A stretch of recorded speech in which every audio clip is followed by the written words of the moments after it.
सारी जिंदगी नमूजत की करते हैं पूरे पर रकम की नौकरी करवाए बहुत ही घर की शादी बिस्मिल्लाहिर्रहमानिर्रहीम, अस्सलाम वालेकुम नाज़रीन। आप यूट्यूब चैनल देख रहे हैं, मैं इमरान खान हूँ। बड़ी अहम खबरें हैं और बड़ी शानदार रिपोर्टिंग आपके सामने भी पेश करेंगे हम, क्योंकि मेरी टीम ने काफ़ी इस पे काम किया है और हमने हर वो चीज़ निकाली है जिस चीज़ में ये बात साबित होती है कि अड्डों वाला मामला इमरान खान ने ऐसे नहीं उठाया था और एब्सोल्युटली नॉट, इमरान खान ने गैर ज़रूरी तौर पर नहीं कहा था। पाक फौज के तर्जुमान ने तो वन लाइनर कहा और यानी उन्होंने साफ कहा कि ना किसी ने अड्डे मांगे और ना हमने दिए। वो मांगते तो फिर पाक फौज भी इनकार करती। लेकिन इमरान खान साहब ने जो एब्सोल्युटली नॉट कहा, उसके पीछे की पूरी कहानी मैं आपके सामने रखूंगा। ये इतना सिंपल नहीं था। जब हमने इसकी तफ्तीश की, तहकीक की, पुराने अखबारात निकाले, पुराने बयानात निकाले, तो फिर हैरत अंगेज चीज़ें हैं। एक साल में पाकिस्तान में लोग भूल जाते हैं, लेकिन बतौर सहाफ़ी हमारी जिम्मेदारी है कि चीज़ें सामने ले आए।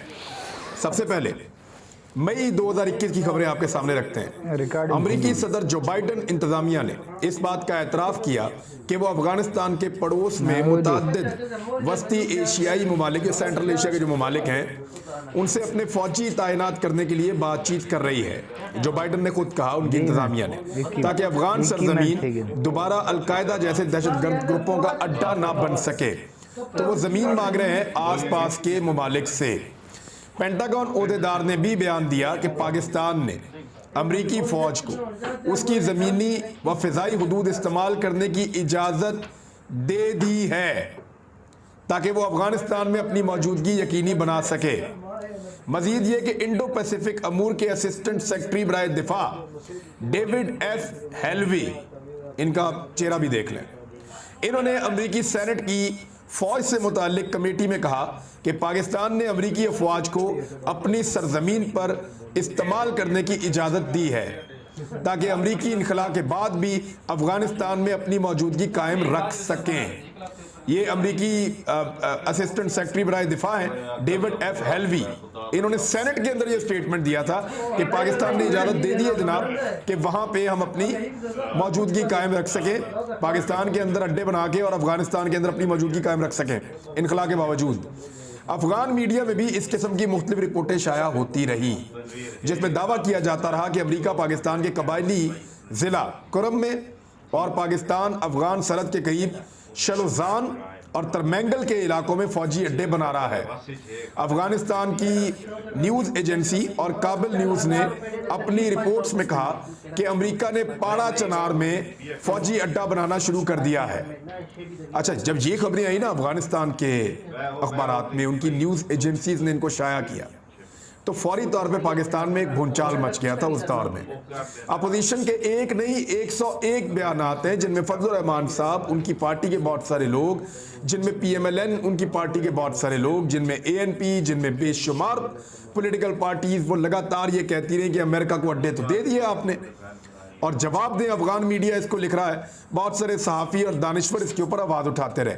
सलीम साफ़ी का एक बड़ा मारूफ इंटरव्यू भी है, उसका क्लिप आजकल बहुत गर्दिश कर रहा है, जहां सलीम साफ़ी ने यह दावा किया कि अमेरिका ने पाकिस्तान से अड्डे मांग लिए हैं। हालांकि अभी वही दोबारा कह रहे हैं कि अमेरिका ने कब अड्डे मांगे थे। कल से अब तक यही रोला डाल रहे हैं ISPR की प्रेस कॉन्फ्रेंस के बाद से लेकर अब तक। लेकिन सलीम साफ़ी का अपना बयान है कि अमेरिका ने अड्डे मांगे हैं। उसके बाद पाकिस्तान तरदीद करता। 24 मई 2021 को पाकिस्तानी दफ्तर खारजा इन खबरों की तरदीद करता है। पाकिस्तानी दफ्तर खारजा कहता है हमने कौन से अड्डे बना दिए भाई, अमेरिकन कहाँ पे फौजी अड्डे बना रहे हैं, ऐसी कोई बात नहीं है। जाहिद हफीज़ ने ट्वीट में बताया कि पाकिस्तान अमेरिका एयर और ग्राउंड लाइन कम्युनिकेशन मुआहदा 2001 से जारी है। उसके तहत अमेरिका जब तक इनखला नहीं करता उस वक्त तक अमरीकी अफवाज ज़मीनी और फ़िज़ाई रास्ता इस्तेमाल कर सकती हैं, लेकिन इसका मतलब अड्डे फराहम करना नहीं है। पाकिस्तान में अमरीकी फ़ौजी या एयरबेस से मुताल्लिक खबरें बिल्कुल बेबुनियाद हैं। कोई फौजी अड्डा नहीं बन रहा, कोई एयरबेस नहीं बन रही, ये पाकिस्तान ने बता दिया था साबिक वज़ीर। लेकिन इसके बावजूद रोला पड़ गया। अपोजिशन ने बहुत रोला डाला, बहुत शोर मचाया। उन्होंने कहा जी फ्लोर ऑफ द हाउस, यानी यहाँ पे आए, पार्लियामेंट में खड़े होकर इसका जवाब दें। और बताएं हमें कि अड्डे दिए या नहीं दिए, इसको क्लियर करें आके। तो फिर शाम, क्योंकि पूरी अपोजिशन कह रही थी कि पाकिस्तान ने अड्डे दे दिए हैं और सारी अपोजिशन कह रही थी कि अमेरिका अड्डे मांग रहा है और पाकिस्तान अपना सौदा कर रहा है। तब साबिक वज़ीर आज़म शाह महमूद कुरैशी, क्योंकि सबको ये पता था अपोजिशन को, उनका ये तजुर्बा था कि अमेरिका कुछ मांगे तो कोई एब्सोल्युटली नॉट नहीं कह सकता। सबको ये पता था कि अमेरिका कुछ मांगे तो कोई ना नहीं कर सकता। उनको अपनी अपनी औकात पता थी, तो उनको लगा कि इमरान खान भी नहीं कर सकेगा, तो इसलिए उनको बड़ा कॉन्फिडेंस था इस बात के ऊपर कि वो ये बात असेंबली में उठवाएं और यहाँ पे एक स्टेटमेंट निकलवाएं और बाद में अड्डे जब बन जाए तो फिर इनकी बेइज्जती करेंगे। लेकिन हुआ क्या, शाह महमूद कुरैशी साहब ने कहा कि यहाँ कुछ दोस्तों ने आवाज उठाई है और मीडिया में कयास आराइयां हुई हैं कि यहाँ कोई अड्डे बन रहे हैं, माजी को भूल जाएं, कोई अड्डा नहीं बनेगा। मैं इस ऐवान को गवाह बनाकर और पाकिस्तान के अवाम को गवाह बनाकर कहता हूं कि कोई अमरीकी अड्डा पाकिस्तान की सरजमीन पर नहीं बनेगा, शाह महमूद कुरैशी ने कहा था। 11 मई को इस्लामाबाद में अपनी प्रेस कॉन्फ्रेंस में शाह महमूद कुरैशी ने एक और बात भी की थी। उन्होंने कहा कि अफगानिस्तान से अमरीकी फौज के इनखला के बाद पाकिस्तान अमरीका को फौजी अड्डे देने का कोई इरादा नहीं रखता, और ये भी सवालात के जवाब में। फिर ये अमरीकी अखबार न्यूयॉर्क टाइम में 6 जून 2021 को एक खबर छपती है, इसकी भी बहुत सारी तफसीलात हैं। ये न्यूयॉर्क टाइम के अंदर छपी है और इसको फौरी तौर पे बाद में इंडियन अखबारात ने छापा था। इंडियन एक्सप्रेस ने पूरा का पूरा मजमून वैसे ही छाप लिया। ये 2 लोग ये रिपोर्ट लिखते हैं, एक का नाम है मार्क मैजेटी और दूसरे का नाम है जूलियन ई बार्नस। ये दोनों मिलकर ये रिपोर्ट लिखते हैं। रिपोर्ट क्या कहती है जरा ये भी आप सुन लें। न्यूयॉर्क टाइम लिख रहा है, अमेरिका का अखबार, अमरीकी फौजियों के तेजी से इनखला के बाद CIA पर प्रेशर और दबाव है कि वो अफगानिस्तान में इंटेलिजेंस सरगर्मियां बढ़ाने, जंग लड़ने और इंसदादे दहशतगर्दी की कार्रवाइयों को बरकरार रखने के नए तरीके ढूंढे। इस हवाले से CIA के पास कुछ अच्छे ऑप्शंस मौजूद हैं। CIA जो अफगानिस्तान में 20 साल अमरीकी मौजूदगी का मरकज बनी हुई थी, जल्द ही इस मुल्क अफगानिस्तान में अपने फौजी अड्डे खो देगी जहां से उसने जंगी मिशन और ड्रोन हमले चलाए हैं, जबकि तालिबान और अलकायदा और दीगर ग्रोहों जैसे दूसरे ग्रुपों पर भी कड़ी निगरानी की है। CIA के तज्जियाकार तालिबान के कब्जे के बढ़ते हुए खतरात से खबरदार कर रहे हैं। अमरीकी ओहदेदार मुस्तकबिल की कार्रवाइयों के लिए अफगानिस्तान के करीब फौजी अड्डों के क़याम के लिए सरतोड़ कोशिशें कर रहे हैं और अब ये कोशिशें आखिरी मराहिल में दाखिल हो चुकी हैं। फौजी अड्डों के लिए तवज्जो का एक मरकज, पहला मरकज पाकिस्तान है।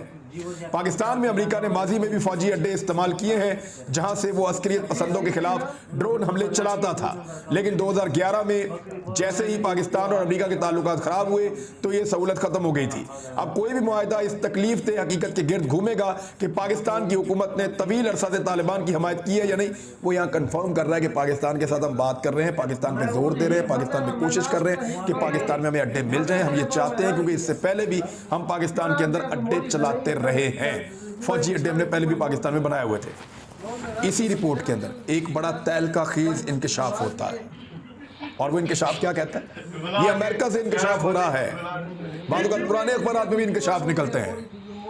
ये बता रहा है जून में 6 जून को कि CIA के director Mister William J Burns ने हालिया हफ्तों में पाकिस्तान का दौरा किया है और ये दौरा हुआ था अप्रैल के एंड पे। ये खुफिया दौरा था, इसके बारे में बताया नहीं गया था, जहां उनकी मुलाकात पाकिस्तान के army chief general Qamar Javed Bajwa से हुई और उस वक्त के DG ISI lieutenant general Faiz Hamid से भी उनकी मुलाकात हुई। जराये के मुताबिक पेंटागन चीफ लॉयड ऑस्टिन ने भी कई बार आर्मी चीफ जनरल बाजवा उनसे फोन पे बातचीत की और अफगानिस्तान में मुस्तकबिल में होने वाली ऑपरेशंस के लिए मदद मांगी कि हमें मदद दीजिए, हमें अड्डे शड्डे मदद। अब कि किस तरह की मदद, पाकिस्तान और क्या मदद कर सकता था उनकी, या तो इनखला में मदद कर सकते थे, लेकिन ऑपरेशंस में मदद का मतलब यही है कि पाकिस्तान उनको अपनी फजा से गुजरने दे या अपनी ज़मीन जो है उनको दे, लेकिन पाकिस्तान ने वो नहीं दिया। एक मौका पर जब अमरीकी CIA चीफ पाकिस्तान में आए तो वो वज़ीर आज़म पाकिस्तान से मिलना चाहते थे, लेकिन वज़ीर आज़म पाकिस्तान ने कहा कि CIA का चीफ जाके ISI के चीफ से मिले, मेरे से बात कर दी है तो इनकी पॉलिटिकल क़यादत करे। तो ऐसी जुर्रत कभी भी पाकिस्तान के किसी सियासी रहनुमा ने नहीं की। ये तो CIA चीफ के आगे लेट जाते थे, जिस तरह बोले उस तरह लेट जाते थे। लेकिन इमरान खान साहब ने कहा कि अगर CIA चीफ ने मिलना है तो वो जाके ISI चीफ से मिले। इस किस्म की खबरें रिपोर्ट हुई थी। इस रिपोर्ट के बाद अमेरिका के मुशीर कौमी सलामती जैक सुलेवान ने एक सवाल के जवाब में कहा कि हमारी इस बात को यकीनी, और इसकी वीडियो मौजूद है, ये ऐसे नहीं है, इसकी वीडियो मौजूद है। उन्होंने कहा कि हमारी इस बात को यकीनी बनाने के लिए अमरीकी सलाहियतों के मुस्तकबिल पर पाकिस्तान के फौजी, इंटेलिजेंस और सफारती चैनल के साथ तामीरी बातचीत हुई है। यानी हमारा CIA जो काम करना चाहता है खित्ते में, उसके लिए हम पाकिस्तान की जो है वो फौजी, इंटेलिजेंस और सफारती चैनल पे हम तामीरी बातचीत कर रहे हैं, और ताकि अफगानिस्तान दोबारा ऐसी बेस ना बने जहां से अलकायदा उठे या दहशतगर्द तंजीमें अमेरिका पर हमला करें। डॉन अखबार की 9 जून 2021 की रिपोर्ट। हुकूमती उहदेदारान ने निजी तौर पर अमेरिकी खुफिया एजेंसी CIA के डायरेक्टर विलियम बर्न्स के खुफिया दौरे की तस्दीक कर दी। वो दौरा जो उन्होंने 3 दिन पहले बताया था 6 जून को, 9 जून को पाकिस्तानी अखबार भी तस्दीक कर देता है हुकूमती ओहदेदारान के तवस्सुत से, जिसमें उन्हें बताया गया था कि पाकिस्तान अपनी सरजमीन पर एजेंसी के ड्रोन अड्डों की मेजबानी नहीं करेगा। CIA के ड्रोन अड्डों की मेजबानी पाकिस्तान अपनी सरजमीन पर नहीं करेगा। ये डॉन अखबार ने इसकी तस्दीक की क्योंकि उन्होंने अड्डे मांगे थे, इसलिए पाकिस्तान ने अड्डे देने से इनकार किया था। अमेरिका बहुत ताकतवर मुल्क है, वो कहे कि दे दो और आप ना दें, और फिर आप सबको बताएंगे जी हमने नहीं दिए, तो वो बुरा मना जाएगा ना। तो इसलिए कहना ये ज्यादा बेहतर है कि ना उन्होंने मांगे ना हमने दिए। ये आप नहीं कह सकते कि उन्होंने मांगे और हमने नहीं दिए, इसके लिए वो नहीं है। मामला ये है कि ये सारे अखबार कह रहे हैं, मैं नहीं कह रहा, मैं कुछ नहीं कह रहा। मेरे अपने वीलॉग आप उन महीनों के निकाले थे, यही सारी खबरें पढ़ के आपको सुनाई हुई है। हमने सारा, क्योंकि हमें याद था कि कुछ ना कुछ तो उस दिन होता रहा, फिर हमने निकाला सारा डेटा आपके सामने रख दिया। साबिक वज़ीर-ए-आज़म इमरान खान ने 19 जून 2021 को अमेरिकी न्यूज वेबसाइट एक्सियोस को इंटरव्यू दिया था। उसमें उन्होंने कहा था कि एब्सोल्युटली नॉट, और साफ उन्होंने कह दिया था कि हम अड्डे नहीं देंगे। अमेरिका ने पाकिस्तान के अलावा दूसरे ममालिक से भी अड्डे मांगे थे, और वो कई और आसपास के मुल्कों में जाते रहे, ताजिकिस्तान, उज़्बेकिस्तान, कजाकिस्तान, या वो कोशिश करते रहे, लेकिन उस तरफ से रशिया ने और चाइना ने दबाव डाला और अमेरिका को अड्डे नहीं लेने दिए। यहाँ पाकिस्तान में इमरान खान साहब ने किया और अमेरिका को अड्डे नहीं दिए। तो ये है जी वो सारी सूरत हाल अड्डों को लेकर जो हक़ाइक़ थे आपके सामने मैंने रख दिए हैं। पाकिस्तान के ऊपर जी दहशतगर्द हमला हुआ है, बहुत अफसोसनाक हमला हुआ है, और पाकिस्तान के फौजी जवान शहीद हुए हैं। एक इंतहाई अफसोसनाक वाक़या है, 7 फौजी जवान वज़ीरिस्तान में शहीद हुए हैं।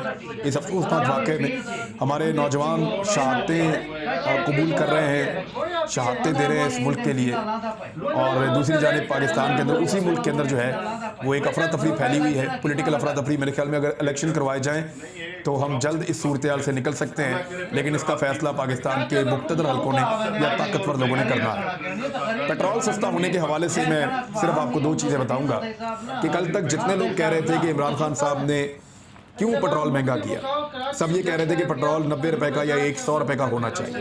PMLN ये कहती थी, पीपल्स पार्टी ये कहती थी, फजलुर रहमान साहब ये कहते थे, और सारी जमातें यही कहती थी कि इमरान खान साहब ने पेट्रोल बहुत महंगा कर दिया, आम आदमी की ज़िंदगी अजीरन कर दी है। लेकिन इस वक्त शाहिद खाकान अब्बासी साहब के 2 स्टेटमेंट आपके सामने रखूँगा सिर्फ, जिसमें से एक में उन्होंने कहा कि हुकूमत पेट्रोल पर फ़ी लीटर 51 रुपये अपनी जेब से डाल रही है। तो देखें कितना बड़ा इमरान खान साहब का इस कौम के ऊपर रिलीफ था, जिसको ये तस्लीम नहीं कर रहे थे। तो हुकूमत में आने की वजह से इनको ये तस्लीम करना पड़ा है। कम से कम कौम को सच तो इन्होंने बोल दिया कि इमरान खान साहब ने अवाम की मदद के लिए 51 रुपये हुकूमत की जेब से डालने का फैसला किया था। अगर ये अपोजिशन में रहते तो कभी ना मानते, और आज ये मान रहे हैं कि इमरान खान साहब ने पब्लिक को कितना बड़ा रिलीफ दिया था। एक और बात भी मानी है, शाहिद खाकान अब्बासी साहब का स्टेटमेंट है जिसमें उन्होंने कहा कि दुनिया भर में पाकिस्तान जितना सस्ता पेट्रोल कोई भी नहीं बेच रहा। जब इमरान खान ये कहता था कि हमारा पेट्रोल सबसे सस्ता है, तो ये सब उसका मजाक उड़ाते थे, लेकिन आज ये खुद ये कहने पर मजबूर हैं। यानी हर वो चपेड़ जो इन्होंने किसी और को मारनी थी अपने मुंह पे मार रहे हैं, हर वो गड़ा जो इन्होंने इमरान खान साहब के लिए खोदा था ये उस पर खुद गिर रहे हैं। कैसी इनकी बदकिस्मती है, इक़्तिदार का मज़ा भी नहीं आ रहा और इक़्तिदार के झटके भी लग रहे हैं, और इनको हर जो गंद है वो इनके मुंह के ऊपर आकर गिर रहा है। यानी खुद अपने मुंह से कहा कि 51 रुपये अपनी जेब से डाल के इमरान खान लोगों को रिलीफ दे रहा था, यानी हुकूमत की जेब से डाल के पब्लिक को रिलीफ देने के लिए। और दुनिया भर में कोई इतना सस्ता पेट्रोल नहीं बेच रहा जितना सस्ता इमरान खान बेच रहा था। दूसरी जानिब FIA के अंदर और नैब के अंदर धड़ाधड़ तबादले और तब्दीलियाँ शुरू हो गई हैं, और वो तमाम ऑफिसर्स और वो तमाम लोग हटाए जा रहे हैं जो शरीफ खानदान के और जो पॉलिटिकल लोग हैं उनके जो केसेस हैंडल कर रहे थे, ताकि जल्द अज जल्द आने वाले अगले 1-1.5 महीने के अंदर ये केसेस का वो हायल करें, ये फाइलें इस तरीके से गायब करें ताकि केसेस का नामो निशान बाकी ना रहे। तो अब ये काम किया जा रहा है, फौरी तौर पे एफआईए और नैब के अंदर तकर्रुर और तबादले हो रहे हैं। नवाज शरीफ साहब का जो पासपोर्ट डिप्लोमेटिक उनको देने का फैसला किया गया है, इसके ऊपर पाकिस्तान तहरीक इंसाफ के वकील हैं नईम साहब, वो अदालत में चले गए हैं, नईम हैदर, और उन्होंने कहा कि एक आदमी अदालत का मुजरिम है और इश्तेहारी है और मफरूर है। जब कोई वज़ीर आज़म होता है तो उसके पास डिप्लोमेटिक पासपोर्ट होता है, लेकिन सरकारी अहदेदारों के पास जो डिप्लोमेटिक पासपोर्ट होता है, अगर वो अपने अहदे से हट जाएं तो 30 दिन के अंदर उनको वापस करना होता है और फिर वो नॉर्मल पासपोर्ट पे नॉर्मली शिफ्ट हो जाते हैं। लेकिन अगर नवाज शरीफ साहब के पास ये पासपोर्ट था तो जब किसी को करप्शन के अंदर सज़ा हो जाए, जब किसी को निकाल दिया जाए, नाअहल कर दिया जाए, तो फिर उससे उसके एजाज़ात वापस ले लिए जाते हैं। तो नवाज शरीफ साहब जो है वो एक आम आदमी है, एक मुजरिम है, एक इश्तेहारी हैं, एक मफरूर हैं, तो उन्हें कैसे डिप्लोमेटिक पासपोर्ट जो है वो मुहैया किया जा सकता है। इन्होंने इस केस के अंदर, ये पीर वाले दिन के लिए गालिबन लग गया है केस अदालत में, पीर वाले दिन अब अदालत इस मामले को सुनेगी। अब इसमें जो है वो पासपोर्ट रूल्स 2021 और वियना कन्वेंशन 1961 इन दोनों का हवाला दिया गया है और पीर वाले दिन इसको सुना जाएगा। एक और जो बहुत बड़ी खबर है वो आपके सामने रख देता हूँ कि फॉरेन फंडिंग केस में इमरान खान साहब को ब्लैकमेल किया जा रहा है। इमरान खान साहब की पार्टी को फंसाया जा रहा है फॉरेन फंडिंग केस में और उनको फॉरेन फंडिंग केस में उड़ा दिया जाएगा, ये उनको बता दिया गया है।